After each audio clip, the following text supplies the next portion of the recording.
मैं क्या बता रहा था लास्ट चीज आप लोगों को, स्पेशल केस।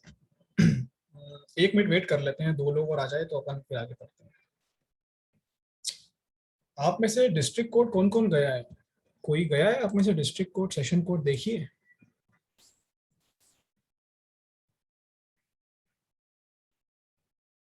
नहीं गए?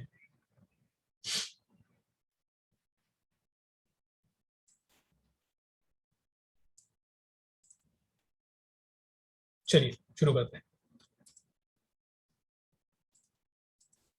मैं बता रहा था कि हाई कोर्ट के पास, यानी कि हाई कोर्ट तो नहीं, स्टेट गवर्नमेंट के पास हाई कोर्ट से कंसल्ट करने के बाद एक छोटी सी पावर और होती है कि अगर उन्हें लगता है कि किसी पर्टिकुलर टाइप के केसेस हमारे पास बहुत ज्यादा हो रहे हैं, हमें उसके लिए एक स्पेशल कोड बना देना चाहिए।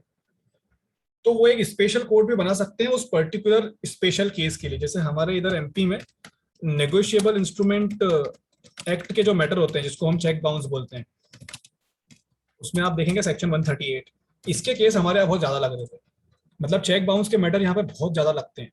अब चूंकि क्या होता था कि जो जेएमएफसी कोर्ट होती थी, चेक बाउंस का मैटर भी उसी के पास चलता है। अब उनके पास देखो क्रिमिनल मैटर भी चल रहे हैं, उनके पास सिविल केस भी चल रहे हैं, उनके पास चेक बाउंस के मैटर भी आ गए।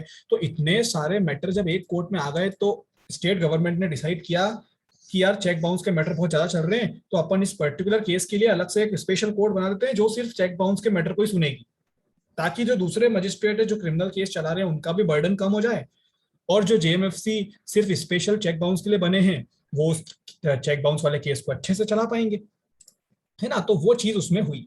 तो उन्होंने क्या किया, स्टेट गवर्नमेंट ने हाई कोर्ट को ये बात बताई होगी कि हमें चेक बाउंस के लिए स्पेशल कोर्ट बनाना है। तो उन्होंने कहा कि ठीक है, अपने पास सेक्शन 11 में पावर है बनाने की, बना दो। तो उन्होंने सेक्शन 11 की अपनी उस पावर का इस्तेमाल करते हुए क्या किया, नेगोशिएबल इंस्ट्रूमेंट एक्ट के लिए एक स्पेशल कोर्ट बना दी जो सिर्फ और सिर्फ चेक बाउंस के मैटर को सुनेगी। ठीक है, तो ये पावर होती है। उसके बाद अपन बात करते हैं जेएमएफसी कोर्ट की। तो जेएमएफसी कोर्ट कितनी होगी, ये तो स्टेट गवर्नमेंट डिसाइड करती है कि 15 होगी, 20 होगी, 25 होगी, 30 होगी, जो भी है। लेकिन जो जेएमएफसी के प्रिसाइडिंग ऑफिसर होते हैं, प्रिसाइडिंग ऑफिसर कौन होता है, जो आप लोग सब बनने वाले हो, एग्जाम देने के बाद जज बनने वाले हो, वही होते हैं प्रिसाइडिंग ऑफिसर। उन्हें कौन अपॉइंट करता है, high court, appointed by high court. आप देखिए आपकी जो स्टेट की एग्जाम होती है वो हाई कोर्ट ही करवाती है, जो जज की एग्जाम होती है वो हाई कोर्ट ही करवाती है। और अगर कहीं पे पब्लिक सर्विस कमीशन करवा भी रहा है तो वो हाई कोर्ट से कंसल्ट करने के बाद ही करवाता है। तो अपॉइंटमेंट हाई कोर्ट ही करती है प्रिसाइडिंग ऑफिसर का। उसके बाद हाई कोर्ट को जब भी जरूरत लगती है, हाई कोर्ट को जब भी जरूरत लगती है, whenever it appears expedient or necessary, it can confer the powers of judicial magistrate of first class or second class on any member of the judicial service functioning as a judge in a civil court। जब भी magistrate को इस चीज की जरूरत लगती है ना, तो वो किसी सिविल कोर्ट के जज के ऊपर भी जेएमएफसी की पावर सौंप सकती है। आप आप लोगों से मैंने अभी एक सवाल पूछा था कि आप कभी, कोई आप में से डिस्ट्रिक्ट कोर्ट गया है? आप में से किसी ने जवाब नहीं दिया। इसका मतलब आप में से कोई भी नहीं गया क्या, या कोई गया है पर वो जवाब नहीं दे रहा है? एक छोटी सी चीज नहीं समझाना है सर, उससे गए हैं। रिलेटेड। गए हैं? आप जब किसी डिस्ट्रिक्ट कोर्ट में गए हो, जिस तो भी डिस्ट्रिक्ट कोर्ट में आप लोग गए हो, तो कुछ आपने ऑब्जर्व किया कि एक ही जज के पास सिविल केस भी चल रहे हैं, क्रिमिनल केस भी चल रहे हैं? ये ऑब्जर्व कर पाए कि नहीं कर पाए? Yes sir. किया। तो आप उसको क्या बोलोगे? आप उसको जेएमएफसी बोलोगे कि आप उसको सिविल जज बोलोगे? क्या बोलोगे आप उसको? ये दोनों एक ही इंसान है क्या, कि या ये दो अलग अलग इंसान है? हाँ सर, जब वो क्या बोलते हैं सिविल मैटर सुनता है तो सर हम उसे सिविल जज बोलेंगे, और सर जब वो क्रिमिनल मैटर सुनेगा तो हम उसे judicial magistrate of first class ये बोलेंगे। मैंने आपको बताया क्या प्लीज पहले? क्या सर? ये मैंने बताया क्या आपको बताया पहले? था सर, सुबह था। हाँ, सर क्योंकि मैं ये मैंने सबको कल ऑलमोस्ट, आपसे कॉन्स्टिट्यूशन पढ़ा, तब एक बार हाँ हाँ डिस्कस हाँ हाँ हाँ हाँ, वही वही वही, क्योंकि मुझे ऐसा याद है कि सारे बच्चे लगभग इसमें कंफ्यूज होते हैं, और मैं चाहे कोई भी एक्ट पढ़ा रहा हूँ, चाहे फिर वो एविडेंस हो या कॉन्स्टिट्यूशन हो, कुछ भी, मैं ये जरूर बताता हूँ। तो अभी फिर बता रहा हूँ, अब तो जरूरत भी है इसकी। और आज इसलिए बताया क्योंकि जो आज सेक्शन 11 आप पढ़ रहे हो सीआरपीसी में, उसी के कारण ये चीज होती है। जो सेक्शन 11 अपन पढ़ रहे हैं ना, उसी के कारण ये चीज होती है। आप सिविल कोर्ट में जाओगे तो आप वहां पे देखोगे कि जज बैठे हुए, उनका नाम है सिविल जज क्लास 1, सिविल जज क्लास 2। और उसी जज को आप देखोगे तो उसी के कोर्ट में क्रिमिनल मैटर भी चल रहे हैं, तो बेसिकली ये दोनों एक इंसान भी हो सकता है। जब आप सिविल जज बनते हो ना नए नए, तो थोड़े टाइम के लिए आप सिर्फ सिविल जज ही रहते हो बस, सिर्फ थोड़ा टाइम, स्टार्टिंग के 2-3 महीने, 4 महीने, 5 महीने, डिपेंडिंग ऑन योर एबिलिटी। आप थोड़े टाइम के लिए सिर्फ सिविल जज ही रहते हो बस, आपके पास सिर्फ सिविल के ही केस आते हैं। आपको दूसरे जजेस के साथ बिठाते हैं जो लोग पहले से काम कर रहे हैं, उनके पड़ोस में कुर्सी लगी होती है, आप वहाँ बैठते हो, देखते हो कि अरे ये कैसे काम कर रहा है। वो आपको कुछ भी नहीं सिखाते, कोई एक दो अच्छे होते होंगे तो सिखा देते होंगे, वरना वो अपने काम में बिजी रहते हैं। आप पड़ोस में बैठे बैठे देखते रहते हो ये क्या कर रहा है, आपको समझ ही नहीं आता है। इसलिए थोड़े टाइम तक आपको सिविल जज बनाते हैं कि काम सीखो। जब काम सीख जाते हो तो थोड़ा टाइम धीरे धीरे आपको फिर आपका वर्कलोड बढ़ाने लग जाते हैं, फिर आपको क्रिमिनल मैटर भी देने लग जाते हैं, यानी कि आपको मजिस्ट्रेट के काम भी करवाने लग जाते हैं। तो इनिशियली आप सिविल जज ही होते हो, बट जब आप क्रिमिनल मैटर चलाना सीख गए थोड़े बहुत, तो फिर आपको जेएमएफसी की पोजीशन पे दे देते हैं। तो ये एक ही इंसान होता है जिसके पास दोनों क्वालिफिकेशन होती है, दोनों चीजें होती है। अब चूंकि इसके पास दो क्वालिफिकेशन है, मतलब कि ये सिविल मैटर भी चला लेगा और ये क्रिमिनल मैटर भी चला लेगा। तो आपने एक चीज और ऑब्जर्व करी होगी, जब आप किसी भी डिस्ट्रिक्ट कोर्ट के अंदर गए होंगे तो आपको वहां पे जो भी आपका कोर्ट रूम है, मान लो ये कोर्ट रूम है, यहाँ पे ये जज बैठा हुआ है इस तरफ, तो एक टेबल यहाँ लगी होती है, एक टेबल यहाँ लगी होती है। आप जाके अगर पूछोगे तो एक बोलेगा कि ये सिविल वाली टेबल है, एक बोलेगा कि ये क्रिमिनल वाली टेबल है। और अगर हिंद वैसे उनको इतनी इंग्लिश आ जाती है, सिविल क्रिमिनल की तो आ जाती है, लेकिन कुछ बहुत पुराने लोग होते हैं तो वो बोलेंगे कि ये दीवानी वाले केस है और ये फौजदारी वाले केस है। दीवानी का मतलब होता है सिविल और फौजदारी मतलब क्रिमिनल। तो एक ही जज के पास आपको दो टेबल दिख रही है, सिविल और क्रिमिनल की। कभी सिविल वाली टेबल पे जाके उसकी सील देखना, जज की जो सील होती है ना, उस सील पे लिखा रहेगा सिविल जज क्लास 1 या फिर क्लास 2 जो भी हो। और क्रिमिनल वाले पे जाके देखोगे ना सील, तो उसमें लिखा होगा जुडिशियल मजिस्ट्रेट फर्स्ट क्लास, या फिर हिंदी में अगर लिखेंगे तो लिखेंगे न्यायिक मजिस्ट्रेट प्रथम श्रेणी। इसका मतलब कि वो दोनों, और पता है सिविल केस में वही वाला जज सिविल वाली सील लगाएगा और क्रिमिनल केस में वही वाला जज क्रिमिनल की सील लगाएगा, साइन तो खुद का ही करेगा।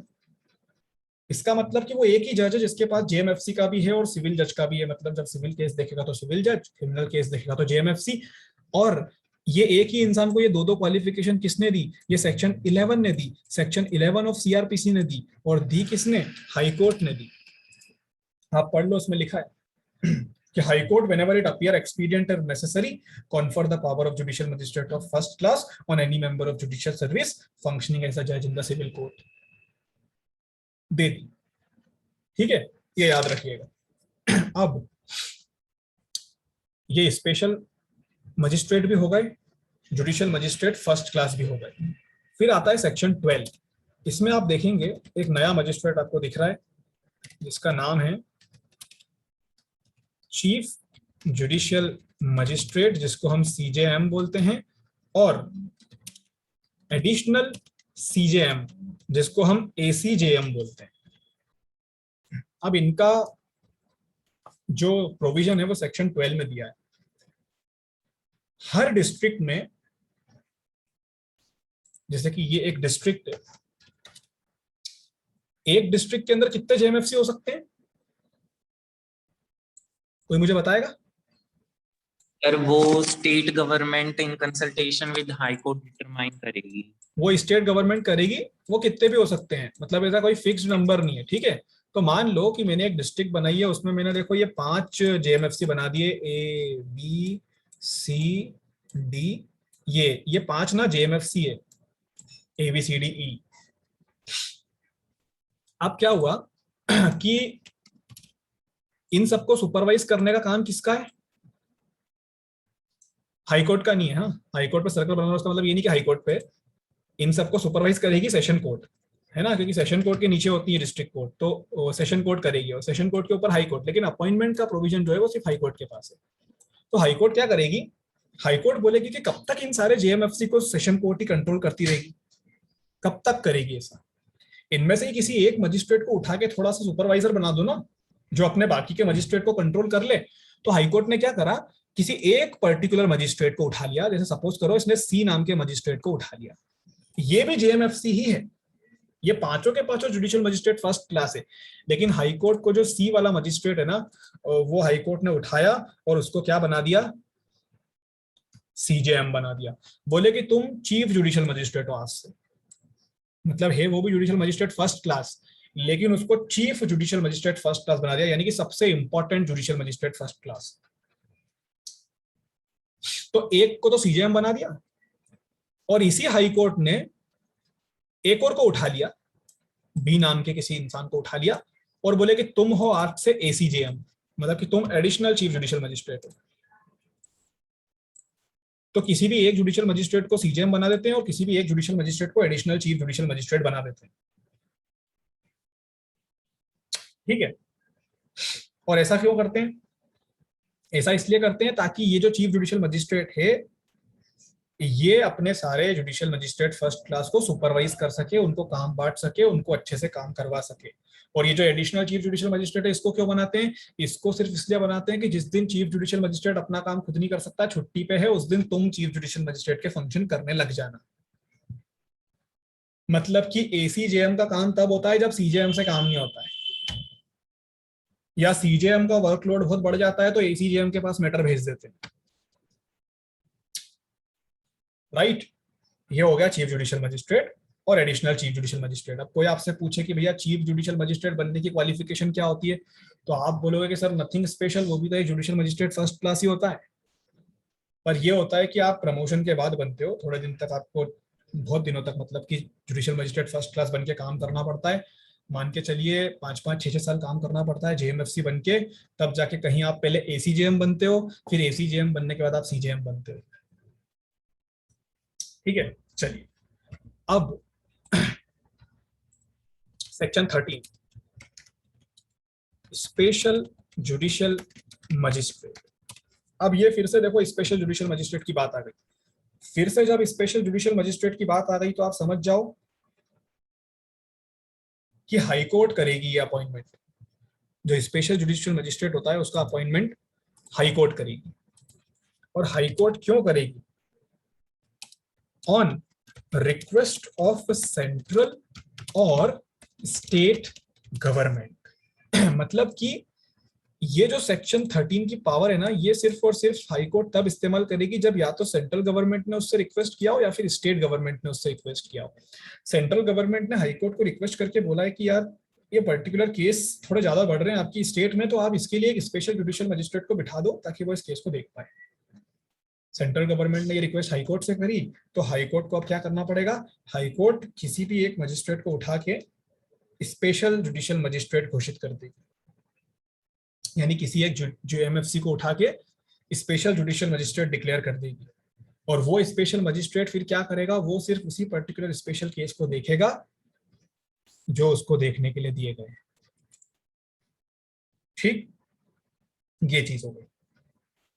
तो सेक्शन 13 बस इतना सा है, ज्यादा क्वेश्चन इसमें से आते नहीं, पर इतना जरूर याद रखना कि स्पेशल जुडिशियल मजिस्ट्रेट तभी बनता है जब सेंट्रल गवर्नमेंट ने या स्टेट गवर्नमेंट ने रिक्वेस्ट किया हो हाई कोर्ट से। ठीक, चलिए अब आते हैं सेक्शन 14 पे। Local jurisdiction of judicial magistrate. ये जो जुडिशियल मजिस्ट्रेट होते हैं इनका जुरिस्डिक्शन क्या होता है, ये लोग कहां तक काम करते हैं, इनका जुरिस्डिक्शन डिफाइन कौन करता है?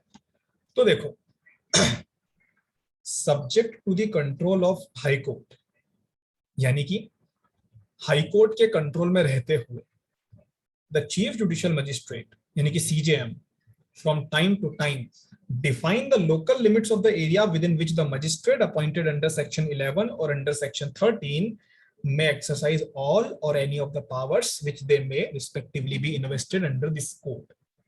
इसका मतलब subject to control of high court, यानी कि सबसे पहले तो आपको हाई कोर्ट की बात मानना पड़ेगी, उसके बाद CJM will define the local limits. CJM जो है चीफ जुडिशियल मजिस्ट्रेट, वो लोकल लिमिट्स डिफाइन करेगा किसके लिए?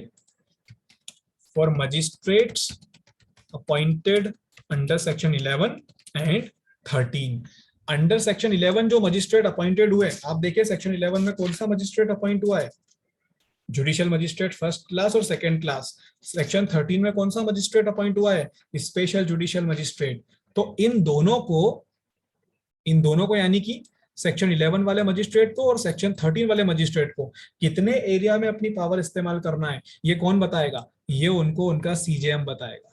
अब आपको मालूम पड़ा सीजेएम का फंक्शन क्या होता है। मजिस्ट्रेट को कितने कितने एरिया में काम करना है, उनकी लोकल लिमिट्स सीजेएम डिफाइन करता है। ठीक है, ये चीज हो गई। उसके बाद the jurisdictions and powers of every such magistrate shall extend throughout the district। मतलब कि ये जो मैंने आपको लोकल लिमिट्स बता दी ना, ये लोकल लिमिट्स के अलावा अगर अपन किसी भी मजिस्ट्रेट का जुरिस्डिक्शन और पावर देखेंगे ना, तो वो पूरे डिस्ट्रिक्ट में चलती है। मतलब कि मान लो कि मैं इंदौर का एक मजिस्ट्रेट हूँ और इंदौर के अंदर मुझे कुछ पर्टिकुलर 3-4 पुलिस स्टेशन मिले हुए देखने के लिए।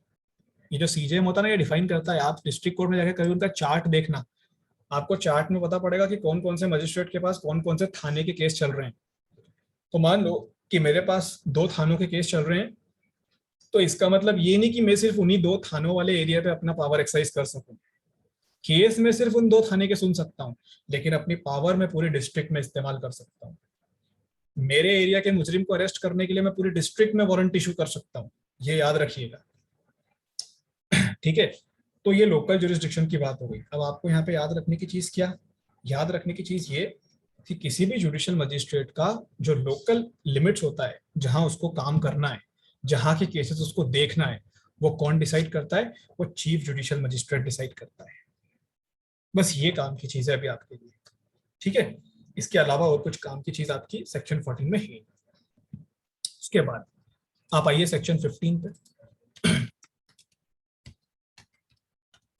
Subordination of judicial magistrate. जैसे कि हमने अभी देखा था असिस्टेंट सेशन जज किसके सबऑर्डिनेट होते हैं, इसी सेम चीज की जुडिशियल मजिस्ट्रेट किसके सबऑर्डिनेट होते हैं। आप सेक्शन 15 में देखेंगे तो इन्होंने लिखा है every chief judicial magistrate shall be subordinate to session जज। मतलब कि सबसे ऊपर है सेशन जज। ठीक है, सेशन जज किसको कंट्रोल करेगा? सेशन जज सीजेएम को कंट्रोल करेगा। ठीक है, उसके बाद सीजेएम जो है वो किसको कंट्रोल करेगा? वो अपने अंदर के दिए हुए सारे जुडिशियल मजिस्ट्रेट्स को करेगा, चाहे फिर वो फर्स्ट क्लास का हो या सेकंड क्लास का हो। अब आप देखो, इसको ऐसे समझो कि जो सीजेएम है ना, जो सेशन जज है, वो तो तीनों को कर देगा। मतलब कि सेशन जज सिर्फ सीजेएम को ही नहीं करता है, सेशन जज तो जुडिशियल मजिस्ट्रेट को भी कर सकता है, क्योंकि वो सबसे ऊपर है। पर जो सीजेएम है वो सिर्फ किसको कर सकता है? वो सिर्फ जुडिशियल मजिस्ट्रेट को कर सकता है ना। ये देखो, मैंने 2 अलग अलग तरह के बॉक्स क्यों बनाया, आप उसकी क्रोनोलॉजी समझना है ना। सेशन जज सीजेएम को भी कर सकता है, सीजेएम को तो करता ही करता है, लेकिन उसके नीचे वाले जुडिशियल मजिस्ट्रेट को भी कर सकता है। लेकिन जो नीचे वाले जुडिशियल मजिस्ट्रेट है उनको सीजेएम कंट्रोल करेगा। मैंने आपको बता दिया था कि जो सीजेएम होता है वो टाइम टू टाइम अपने नीचे वाले मजिस्ट्रेट को क्या काम देना है, कैसे उनको बिजनेस डिस्ट्रीब्यूट करना है, वो करता है। ठीक है, ये सेक्शन 15 में दिया है। चलिए, ये हमने जुडिशियल मजिस्ट्रेट वाली कोर्ट पूरी कर ली, हमने सेशन कोर्ट पूरा कर लिया, हमने जुडिशियल मजिस्ट्रेट पूरा कर लिया। अभी कल एक नई कोर्ट शुरू करेंगे जिसको हम बोलते हैं मेट्रोपॉलिटन कोर्ट, यानी कि मेट्रोपॉलिटन मजिस्ट्रेट के बारे में अपन कल पढ़ेंगे। तो तब तक आप लोग